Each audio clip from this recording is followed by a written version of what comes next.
तो India US के trade deal में सबसे ज़्यादा जो फायदा हो रहा है वो हो रहा है यूएसए को हो रहा है। ठीक है, ये इसमें तो पूरी विन विन सिचुएशन तो यूएसए के साथ है। ये तो वही वाली बात हो गई कि चिट में ही तो पटुआरा।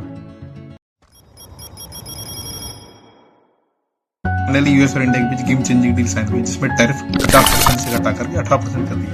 और हर बार की तरह इस बार भी ट्रम्प भाई ने सबको कंफ्यूजन में डाल दिया। तो जो कंफ्यूजिंग पॉइंट है वो हम लोग बाद में डिस्कस करते हैं। सबसे पहले डील से रिलेटेड हमको 4 चीजें समझना है। पहली चीज तो एकदम सभी क्लियर है कि यूएसए की तरफ से इंडिया पर जो टैरिफ लगाए थे 50% जो थे वो घटकर हो गया 18%। तो 2 टाइप के टैरिफ लगे थे। पहला चीज था रेसिप्रोकल टैरिफ और दूसरा था प्यूनिटिव टैरिफ। रेसिप्रोकल टैरिफ जो था 25% वो घटकर हो गया 18%।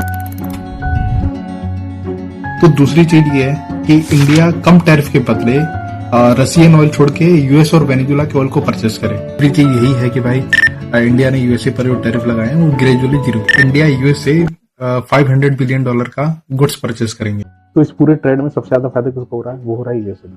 ठीक है, एक चीज हमारे लिए अच्छी है कि भाई 50% टैरिफ था, यूएस में हम 18% के लिए। इसके बदले में हम क्या दे रहे हैं? इसके बदले में हमने यूएसए पर 0% टैरिफ लगाने वाले हैं। दूसरी चीज क्या हो रही है? जो हम रशियन ऑयल डिस्काउंट रेट पे खरीदते थे उसके बदले में हम यूएस और वेनेजुला से हम खरीदेंगे मार्केट प्राइस पे। ठीक है, तो इसमें फायदा किसको हो रहा है? यूएसए का हो रहा है। नुकसान किसका हो रहा है? हमारा हो रहा है। ठीक है, तीसरी चीज क्या है कि हम यूएस से $500 बिलियन का हम लोग गुड्स परचेस करेंगे। ठीक है, तो इसमें फायदा किसको हो रहा है? यूएसए को हो रहा है। हमारा क्या हो रहा है? हमारे इसमें जो है नुकसान हो रहा है।